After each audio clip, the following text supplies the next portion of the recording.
makers and market movers. This is The Pulse with Francine Lacqua. Good morning and welcome to The Pulse. I'm Danny Berger in London, standing in for Francine this week. Here's what's coming up on today's program. U.S. 10-year Treasury yields continue their retreat from 5% as some of the market's most influential bears say the rout has gone too far. The French and German economies struggle at the beginning of the fourth quarter, with private sector activity continuing to shrink. Euro area figures are hitting right now. Plus, Barclays tumbles into the red after its investment bank misses estimates. Meanwhile, in Italy, UniCredit raises its full-year outlook again.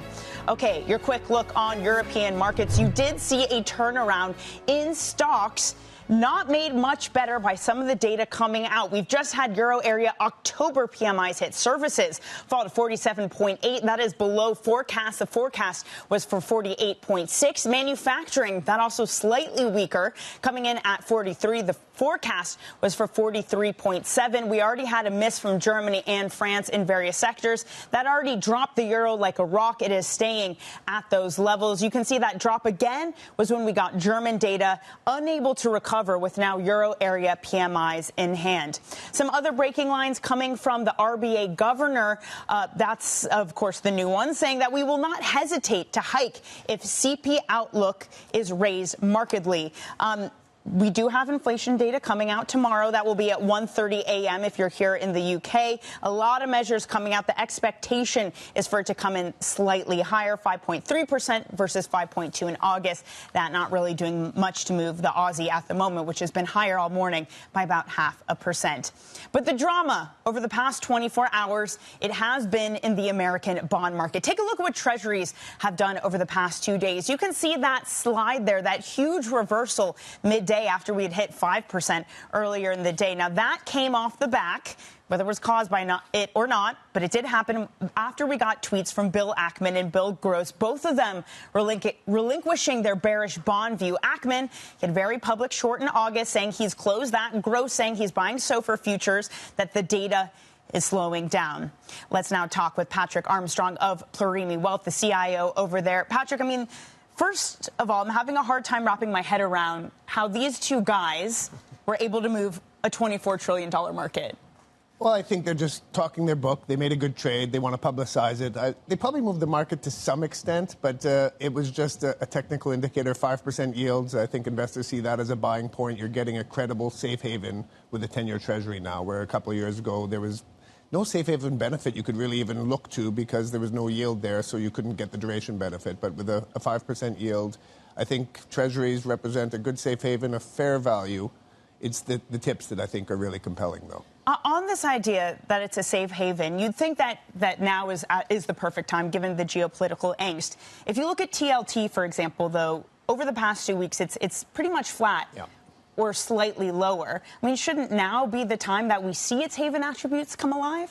For the geopolitical aspects, people will be drawn to the dollar. They'll be drawn to treasuries. But if you look at debt issuance, debt to GDP levels, quantitative tightening, all of those things, as well as foreign governments and central banks, they have reservations about holding the dollar in the sizes they did in the past. So China doesn't want to have as much U.S. dollars. Russia's obviously been burned by that. So you've got the safe haven aspects. I think at the yields they're providing, they will fulfill that role, but you've got a number of factors pushing it the other way as well. So what does that mean in the meantime, then? Could we get to, for example, 6%? Could we get to higher as this volatility continues, even if in the long term it does provide that haven? I think you'd need inflation to really reaccelerate to look for a 6% yield. So I think inflation is on a downward trajectory. I don't think the Fed's going to get it to its target. There's too many forces that are creating structural inflation. So nationalism, populism, war, all of those things are not disinflationary. They're going to provoke inflationary fires from time to time. But inflation is on a downward track. You've got restrictive monetary policy.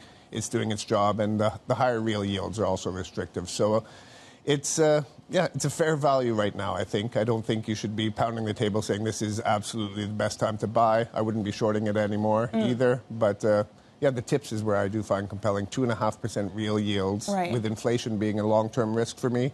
I like to get the protection there for the safe. So just to put a finer point on it, on the curve itself outright, you wouldn't be shorting it, but is there anywhere you'd go outright long? Well, I really love the front end of the curve. That's where you're compensated the most on treasuries. And if you buy AA-rated bank debt, that's risk-free in the short term, because there's no way governments, central banks can let senior bank debt fail. And you can get a 6% yield in the United States. They're pretty much essentially risk-free. So I think at the short end, bank AA-rated bonds. At the long end, tips is how I like to play it. Okay, this is the other one I have a question for you. You say you've sold all of your gold positions. I feel like gold is finally coming to light, Patrick. Finally, there's some movement there. Why sell out? Well, gold, it's a safe haven against geopolitical risks. It's a safe haven against monetization of debt. And basically, debt dynamics are pretty terrible right now in the U.S. But I think the tip gives you all of that, plus a real yield of 2.5% almost right now. So I'm finding more attractive safe havens in the tips than I am in gold right now. My purchasing power, if I hold a tip for 10 years, is going to be 24% higher 10 years later. I'm not sure if gold's going to be up 24% in real terms over the next 10 years. Okay, fair enough. You know, this week it's also, I mean, lest we forget, it's the busiest for the earnings season. $16 trillion worth of firms posting. So far, it feels underwhelming. Maybe it's just because we've been distracted by what's happening in the fixed income market. But are you surprised we haven't seen more excitement around some of the results? I mean, misses have been punished so far. Yeah. Upside surprises, kind of shrugging at. Yeah, it's the backdrop. What's happening in the world is what is really drawing investors' focus. So if you beat, you're almost getting ignored. If you miss, you're getting punished because investors have a lot of equity exposure. Equity rally this year. Taking profits on something that misses makes sense to de-risk given the global uncertainties that are going on. So I think it's fair, and I think the backwards-looking earnings estimates, they're going to be good. I think there's going to be pretty good beats coming from the mega caps in the coming days as well. Are you de-risking in equities right now? So in my strategies, I'm underweight equities, not massively. So I've got a cautious strategy that's got a 35% neutral weight. I'm at 30. I'm at 45% in my balance that's a 50-50. So I've done that since July. I've moved underweight equities, and not so much that I'm really worried about equities. It's just that I am starting to get some compelling returns at the front end of the curve and at the longer end of the curve in tips right now. So I'm seeing real returns in bonds, which you couldn't get years ago. There is alternatives. So you're waiting for something to happen in the fixed income market before you go overweight equities? Well, it's, in a balanced portfolio, you can buy equities, you can buy bonds, and the returns from the bonds are very clear. It's just a mathematical formula there. On the equities, there's uncertainty there, and equities generally beat inflation over a market cycle by about 4.5% per annum. That's the risk premium you get for equities. And the tip at 2.5%, I'm getting more than half of that with no risk, and that inbuilt hedge against inflation. So it's just seeing more compelling alternatives in fixed income. If I take this kind of to the nth degree, why not just be in cash? Why not be in really short-dated paper? Because there you can get some sizable yield. I mean, more than earnings yield in a lot of cases. Definitely in the short term, if you're just thinking, I want to make X% over the next 3 months, 6 months, makes perfect sense. But if we do fall into a recession, you're going to be rolling that over into much lower rates in the future. So you get that return right now. It doesn't preserve your purchasing power over the long term if we do fall into a recession. So a real yield at 2.5% on tips, equities trading at 16.5, 17 times earnings. That's right in line with the long-term average. I don't think the U.S. economy falls into a recession, so there will be earnings growth. So even though I am underweight equities, I'm not bearish on equities. Okay. Patrick, great to have you on the program this morning. That is Patrick Armstrong, Plurimi Wealth CIO. All right, the Future Investment Initiative is underway in Riyadh right now. There is an all-star lineup right now. It is the Carlyle co-founder and co-chairman David Rubenstein is hosting a panel, has the CEOs of, you can see there right now, of Blackstone, JP Morgan, Citi, Goldman Sachs, HSBC, Bridgewater, and BlackRock. Schwartzman saying at the moment that the Fed is having a pretty good impact on inflation. Earlier, he was also saying that those who work from home don't work as hard. I guess if you're at Blackstone, you will not be working from home. All right. If you want to watch more of that, you can type in LiveGo on your terminal. But coming up, we are going to be going to Riyadh, where that initiative is taking place. We'll be speaking to the co-founder of Tikehau Capital. That is Mathieu Chabran. This is Bloomberg.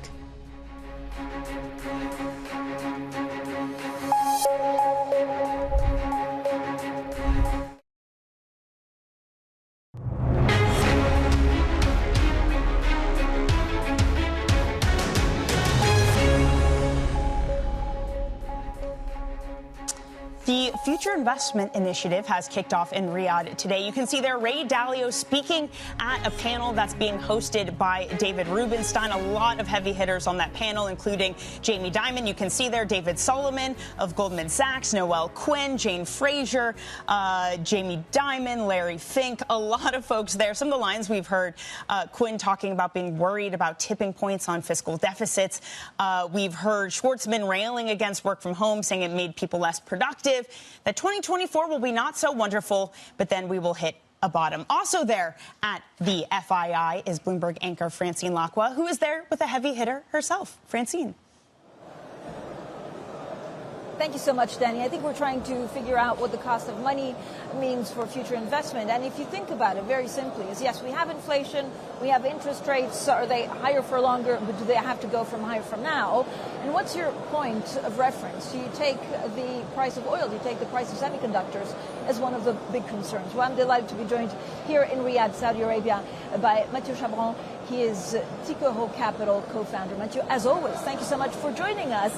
It must be hard to actually operate in this kind of environment where Treasury yields are now at 5% for the 10-year. When you look at the cost of money, the cost of credit going up, and things could get much more difficult. Well, Francis, first, thanks for having us here, in Riyadh, and it's a great topic because I think a year ago, when all this started, I think we said that now liquidity at a cost, and money has some value. And effectively, to your point, and these were the opening statements of His Excellency Yasir Al-Rumayyan, Governor of PIF this morning, which was the core focus on his opening remark. Is higher for longer, this 5% that we hit, yesterday. And as an investor, as an asset manager, as a risk underwriter, I think it's actually more healthy to be in this environment because now we can effectively underwrite, asset price and I would say more, asset value with the appropriate assumptions. And there seems to be shock after shock after shock. And the latest, of course, is geopolitics. Yes. It's very difficult to know how it ends up and whether the conflict escalates. But is it going to be bad for business? Is it going to be, even if it doesn't escalate, will people not want to spend? Consumers, business, and inflation therefore going higher? Yeah, Francine, I think, we are in the risk management, risk underwriting business. And at any point in time, we have to factor in these externalities. And as tragic they can be, over the past, few weeks, that's another externality that we have to factor in. So great opportunity to invest because now effectively you've got some return associated with this investment. You are fighting with the risk-free rate because today's effectively investors, they can park their cash at 5%. So whenever you want to convince them that the opportunity is there, then the premium has to get, to the level they need. Well, Mathieu, if you look at rates in general, and actually, again, the cost of money, what will it break next, and what does it mean for where you want to be investing? Okay, so we're back to an environment where you can compound your investments. 5% risk-free rate, 5%, risk premium, and all of a sudden you start investing in credit at a high single, low teens, return, and you can compound that. As a lender, what President Banga, was saying earlier, President of the World Bank, they need private capital. They need private capital because the public money in itself, won't be able to face the challenge and the opportunity of all those mega trends that we need to invest in. Decarbonization, cybersecurity, regenerative agriculture. He was talking about, how we grow rice today. And so there is effectively a huge opportunity for this private capital in a healthier, quote-unquote, investing environment because now you can effectively appropriately assess your return. And that's where I see the opportunity. But where do you see opportunity? So is it harder to find things because there's a lot of capital chasing the same assets? Or actually, because there's going to be a correction, you're in a good place? No, I think, Francine, the world remains a very wide place. I mean, you can, see that again, today. So this whole theme about too much money chasing too little opportunities, I think it's somehow a little bit biased because once you get very local in some, economies, countries, jurisdiction where you can deploy, your capital, then you make the difference. If you're sitting tight, in London, waiting for the opportunity to come to you, or New York, or Singapore, or Dubai, it's a very different story than having this footprint and being able to talk to entrepreneurs, to CEOs, to executives like we are doing today at FII, and here you create great opportunities. And I know you're for example, interested in the transition, the green transition. But if you look at commercial real estate, which is probably the next shoe to drop, what does that mean for other asset classes? Yeah, well, I think they picked up earlier on, and Steve Schwarzman, himself was saying that 20% of commercial real estate in the US, is vacant, today. But that in itself is once again an opportunity. I get back to, basics, corporate finance 1.0, supply, demand. And whenever, the supply is higher than the demand, this is where as an investor, you can make good entry level. So commercial real estate, in itself, is it going to zero? No, it's not going to zero. It's about, asset selecting. It's about, where you effectively deploy in terms of geographies, in terms of assets. And I really believe that you can once again create some high single-digit cap rate for commercial real estate, but warehouses is another one, residential, leisure, and traveling hotel, is another, great play. But are you not surprised that with interest rates, going higher in such a fast space of time, that there's not more muddle, that there's not more breakage, especially in shadow banking? Yeah, well, that's again, on the financing side, this is probably where we have to focus most. I mean, we at Tikehau, we've been also entering this market where we can provide some financing, much more conservative, 40, 50% LTV, loan to value to an asset, to a real estate asset. At times maybe higher, but you get, 8, 10, 12, 14% return. That's on a risk-adjusted basis. If you've got this patient capital, once again, you can compound, and then you make 2x, if not more, on your capital. And in this environment of such high volatility, this is what investors are looking for. Okay, Mathieu, thanks so much. Mathieu Chabran there from Tikehau Capital. Danny, I'll have plenty more, of course, throughout the day as we continue following the developments here in Saudi, of course, for the very latest, and also the cost of capital and some of the panels that will happen this afternoon. Yeah, Francine, really looking forward to that. Don't worry, I'll keep your seat warm here. I won't break anything. Really enjoying listening to your conversations there. That's Bloomberg anchor Francine Lacqua in conversation with Mathieu Chabran of Tikehau Capital. Now, coming up, French President Emmanuel Macron is the latest world leader to arrive in Israel, hours after the release of 2 more hostages held by the Hamas militant group in Gaza. We're going to have the latest on the Israel-Hamas war next on Bloomberg.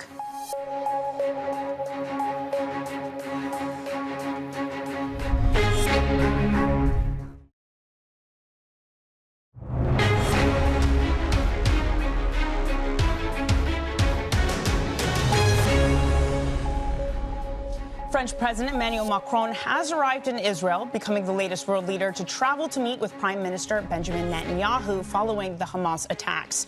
Earlier, President Biden spoke with the Israeli leader about plans for additional U.S. military deployments in the Middle East. Bloomberg's Oliver Crook joins us now from Tel Aviv. Oliver, what's the latest there on the ground?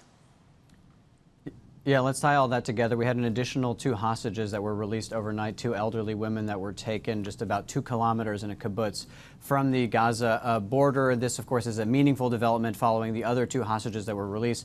We understand this was brokered by, yes, Qatar, but also the Egyptians here. And afterwards, Benjamin Netanyahu and President Biden spoke. They spoke about that. They spoke about aid. We understand that 35 trucks crossed the border yesterday, which was the biggest one-day crossing of trucks since the beginning of this conflict. The UN says really that it needs to get to more like 100 trucks a day in order to make meaningful progress. But again, the other question that was discussed was U.S. deployment of additional military hardware and assets. That is going to increase, and that is all about deterrence, again, with one focus on the northern border with Lebanon. So that was the Biden-Netanyahu call, with now Macron arriving in Israel. What happens next on the diplomatic front? That's right. We understand that they are in a meeting right now, Benjamin Netanyahu and Emmanuel Macron. They're going to discuss some of the things and the themes we've heard from Western leaders, which is the full support of Israel, standing against terrorism. But we understand that Macron is also going to talk about long-term durable solutions and the 2-state solution, and also apparently the settlements in the West Bank. So he'll bring that up. I just want to mention also overnight, we did have the highest level meetings that have occurred so far since the conflict began between Israel and the Chinese. The foreign minister spoke, in which the foreign minister minister affirmed Israel's rights to self-preservation and defense, but also saying that civilians need to take a very, very active role in minimizing the casualties. We also heard from Xi Jinping talk about this crisis previously, calling for a ceasefire. So again, this is another part of the geopolitical complexity that is at play here. Yeah, Oliver, thank you very much for that. That is Bloomberg's Oliver Crook in Tel Aviv. Coming up, we get back to the earnings conversation. We will be joined by the CFO of Norsk Hydro on Bloomberg.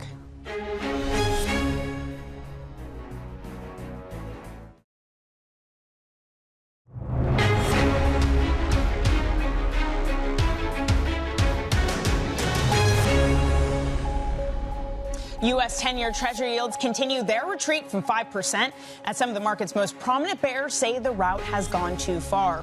Private sector activity in the euro area kicked off the final quarter of 2023 with another dismal showing, suggesting the region's economy may be in recession.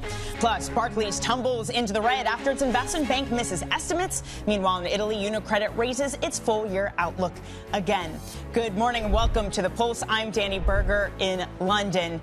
Now, we've had a lot of earnings out for Europe just this morning. Let's quickly go through some of these. Barclays, a miss when it comes to their investment bank. They're focusing on reducing structural costs, still shares down 7%. Unicredit, a soggy reception to that one, too. Their net interest income did grow over 30%. That was more than estimates. They are raising their full-year guidance, but they're also allocating over €1 billion as non-available reserves to avoid bank taxes. Hermes bucking the trend. We had weak results from LVMH and the like, but Hermes, the top of the top, still flocking to Hermes, that growing 15.6% on a constant currency basis. Finally, Novartis, those shares ever so slightly weaker. Their first result following the spinoff of the Sandoz generics business. They have only a couple years to really grow their business line before they face pressure from generics on one of their main businesses called Inestro. All right, we also have some UK PMIs hitting the tape now. October manufacturing coming in at 54.2. So that's stronger. Their forecast was for 44.7. Services PMI, that fell to 49.2. The forecast was for 49.3. So stronger to mostly in line. It looks like, though, the drop, with sterling was commiserate with the euro when we got some of those weaker PMIs data. All right, let's get to another earnings story. Norsk Hydro shares are surging this morning. They reported earnings, but Macquarie has agreed to buy a 49.9% stake in Norsk's renewable energy company.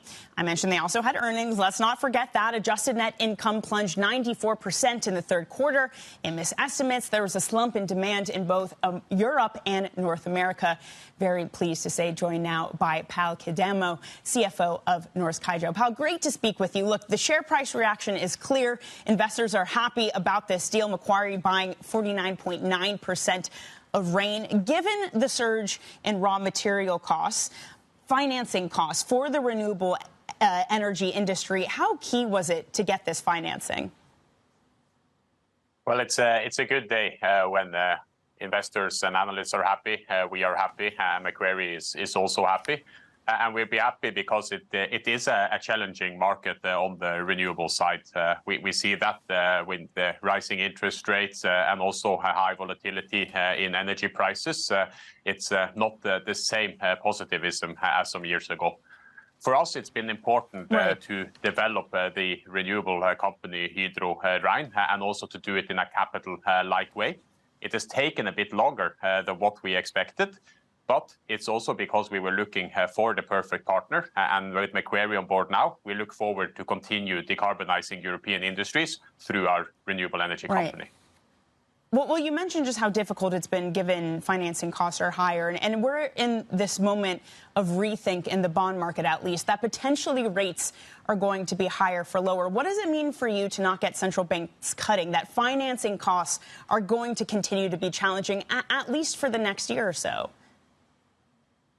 Well, in general, for us as a company, it has an impact on our general financing cost. But we have a strong balance position and we have a lot of locked-in interest rates on our bonds. So it's not a big issue. But when developing a renewable company, the biggest risk, of course, sits in the development phase and the price negotiation phase. At the starting point, you should be able to pass on the the higher rates in the price to your customers to achieve the same profitability. And of course, that is an ambition we have going forward. The world wants more renewable energy, and they need to pay the cost for it. When it comes to aluminum and alumina, it was also a challenging quarter, quite a miss on some of your figures compared to expectations. Signs at the moment, Paul, do they point to continued deterioration? Well, I think if we start with the miss, it was mostly related to a multi-year provision that impacted our bauxite and alumina results. Apart from that, we were quite in line. But as you say, raw material costs came down a bit slower than what was expected, especially energy costs related to the turmoil in the fuel oil market impacted us a bit negatively. But going forward, we expect the cost pressure to continue to come down. And we guided for around 500 to 600 million in additional cost release on the raw material side. There's the other side, which is also weaker demand. And you did signal that you're reducing production in response to some of that. Can you quantify exactly what that reduction will look like? Well, as a starting point, we have a smelter operation and we have recyclers. We have around 130,000 tons out of 2 million tons production curtailed on the smelter side, which we're not bringing back now due to the uncertain markets. Recyclers are a bit different. Those you can ramp up and down with the short-term fluctuations. And that's where we're taking out some capacity now to ensure that we're not building inventory and adjusting in line with the marketplace. It's not huge volumes so far, but as we see Q4 becoming weaker than many expected on the volume side, and this potentially continuing into Q1 and Q2, it could be the need to take out some more recycling capacity. I do wonder, this lack of demand that you're seeing, or at least weaker demand, Pal, is it commensurate with economies entering a recession? Yeah, aluminium is one of the commodities that moves extremely in line with the general macro environment. And the area where we're really seeing tough demand now is in building and construction, which also has a relation to the recession. I think if we look at the macro environment in general and most analysts' views, the expectation is that the demand doesn't start coming back again until Q3 and Q4. But that is, of course, dependent on seeing some rate movement into next year also. So just to put a finer point on it, Pal, from what you're seeing, are you expecting a recession in this global economy? No, we are expecting the soft landing scenario and that we will be probably more borderline than what was believed half a year ago, at least, as there are some signs of improvement macro-wise, although not massively. We are in this environment, I mean, just even beyond these macro headwinds, we have the geopolitical headwinds. There are lots of tensions. Passions are very heightened. Often, natural resources find themselves caught in the middle of that. How concerned are you about the growing tensions, Pal, especially as we enter an election year for more than half of the world's global economy? Well, as a private person, I'm extremely concerned. And as the CFO of a company, I'm also concerned with the uncertainty this generates. And you are right, it tends to impact the commodity markets. Usually, it comes through on the energy side, which pushes the cost curve and gives an impact on the general pricing levels. So commodities have had at least a short-term tendency to benefit. At the moment, we're in a situation where a lot of at least European capacity is already curtailed due to the large, big increase in energy prices. But there are still quite a lot of borderline smelters, which could have to take out capacity if the energy pressure becomes too tight. Okay, Pal, we really appreciate your time this morning. Again, congrats on your deal. That is Pal Kildemo, CFO of Norsk Hydro. All right, beyond Norsk, we also had Barclays earnings today, and those shares are much lower today after the UK lender missed estimates at its investment bank. It also lowered guidance for its domestic business for the second quarter, the second consecutive quarter, I should say. It also signaled plans to reduce restructuring costs in the future. Bloomberg's Jan-Henrik Forster joins us now. I mean, almost 7% decline, Jan, on these shares. I mean, this is not a market happy with the results. No, market is not happy. I feel like if I look at the results, they remind me of still water. There's no spark. The problem is, Barclays is generating capital. That's a good thing. CET1, 14%, no negative surprises, and, 2 billion of profit. That shouldn't be too bad, but yet the market doesn't like it. And that's, first of all, because the investment bank performance is bad relative to peers. That's certainly one problem. Advisory was very weak, also compared to peers. And then, as you said, there's a second consecutive downgrade to net interest margins. And that tells you really the story that the benefits from rising rates are fading, especially in the UK, with banks having very high deposit betas. So certainly the market sees these results as very weak. And that comes on top of an already undervalued stock. That's the actual issue here. And I think it all comes back to the strategy discussion. Barclays, and this is what the market wants, needs to make some sort of announcement on its strategy. I was going to say, I think I got a note from Jefferies saying basically, is it time for the nth restructuring over at Barclays? Because, in general, it's not been a great, past year for investment banking. So, is that what it's going to take if Barclays is so much worse than the others already in a weak environment? Yes, and that's exactly what it is. And that's what I mean with there's no spark, right? In this moment, from a CEO, what you want to see is a bit of intellectual curiosity and ambition to turn this thing around. Barclays clearly needs to turn to strategy beyond cost cuts.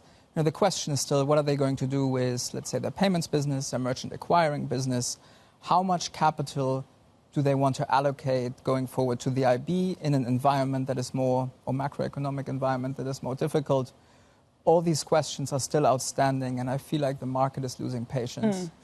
I'm going to make you jump around a little bit because, a very different story for UniCredit, but I want to get into the Italian banks. They have this windfall banking tax to deal with. They seem to be able to sidestep that, lifting their revenue goals. Shares still down. What did you make of UniCredit?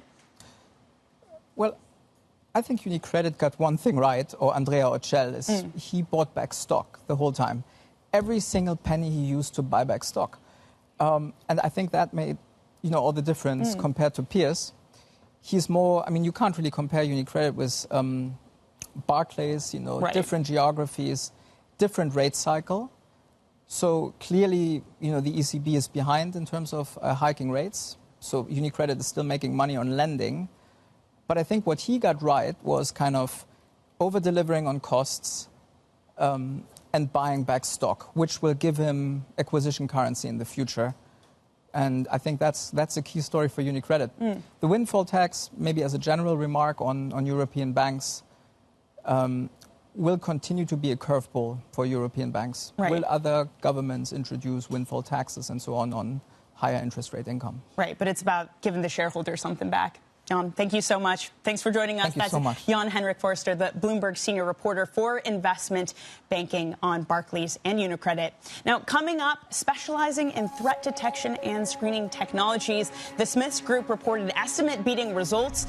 We'll sit down with the CFO, Clare Scherrer, next. This is Bloomberg.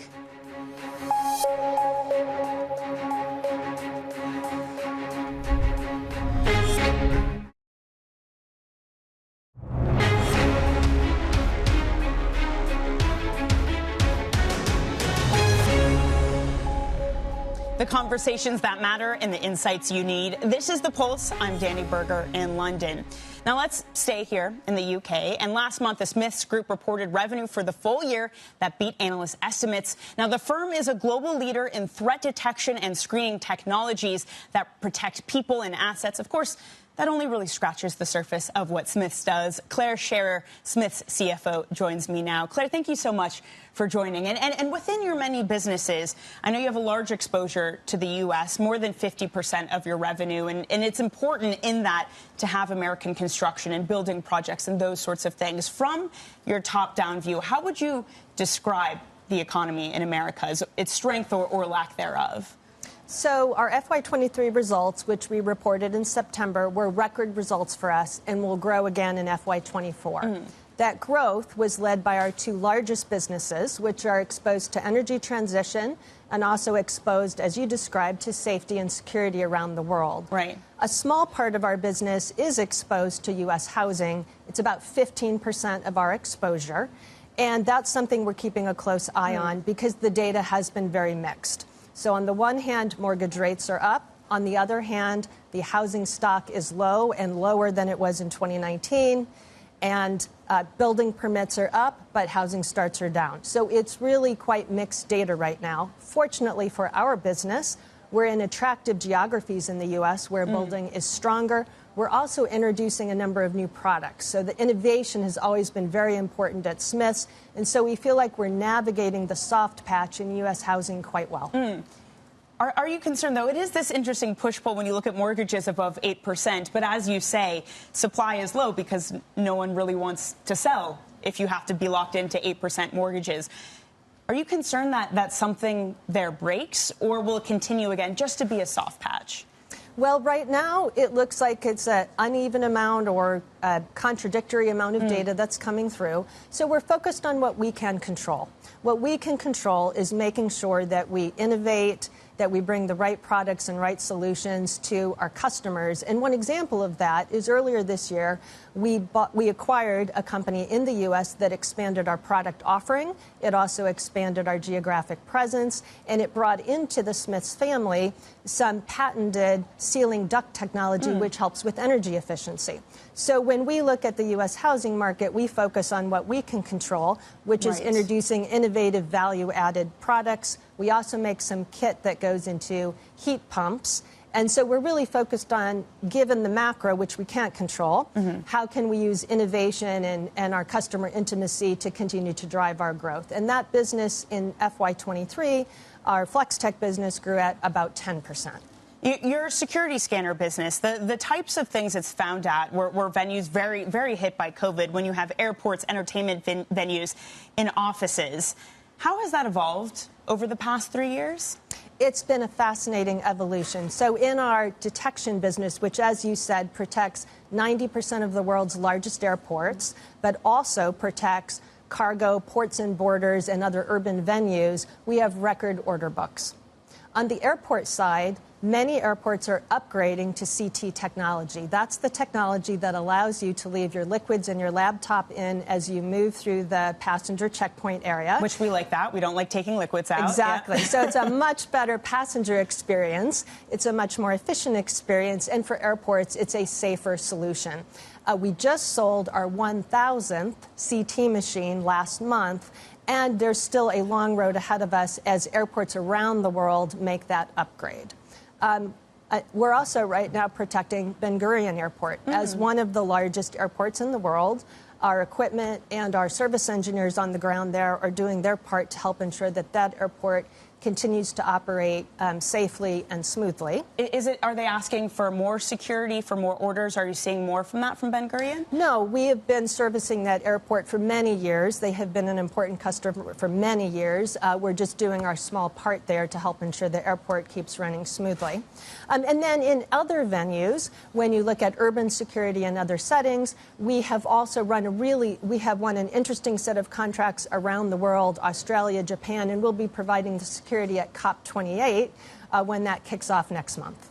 Claire, I'm very sad because we're out of time, but I will leave our audience with one note. Please Google and read about their involvement in the Indian space landing. It's great. It is really fascinating. Claire, thank you so much for joining. Danny. Really appreciate your time. That is Clare Scherrer, the Smiths CFO. Now, coming up, Bitcoin rallies to the highest level in months. It's also going to the moon, I guess. Can the world's largest cryptocurrency hold on to the momentum? We're going to discuss that next on Bloomberg.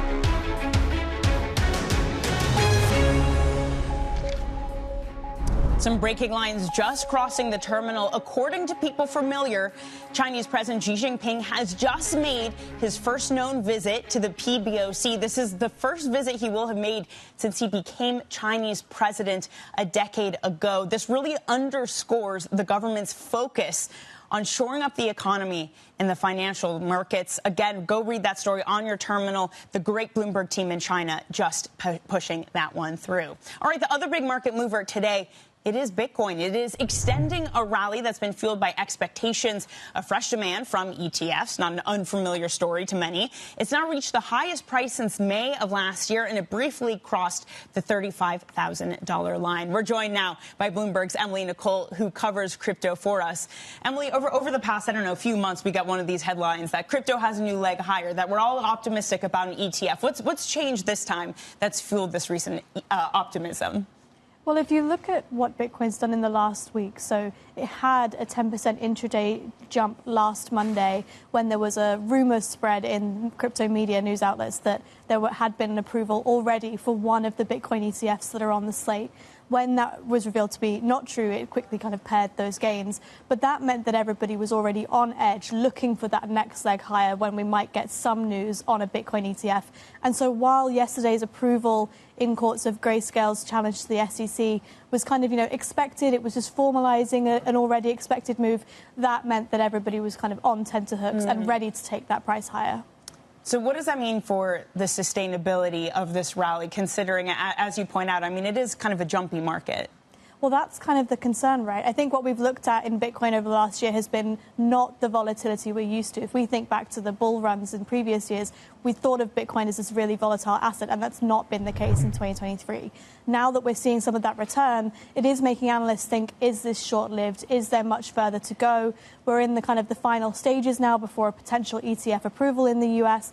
And if we're not going to see much change in the wider macro environment anytime soon, where yields are pretty high, the appeal of Bitcoin kind of fades away in that aspect. All right, Emily, thank you very much for that. Weird to talk about Bitcoin being like a not volatile asset, but you're right, it has changed a lot. Emily Nicole there from our crypto team. Now, this morning, Novartis raised its full-year guidance after posting third-quarter sales and core EPS. Just want to point out, in the next hour, I will be speaking with the CEO. That will hit at 10:30 a.m. UK time. And on the commodity story, the International Energy Agency says it now expects global oil demand to reach its peak this decade. It's also lowered its projection for gas consumption for the fourth straight quarter. Don't miss Bloomberg's interview with the IEA Executive Director, Fatih Birol. That will be at 11:30 a.m. London time. Up next, I'm sticking around. It is Bloomberg Brief. Manus Cranny will join me in New York as we examine the reversal in this bond market, led by the Bills reversal. This is Bloomberg.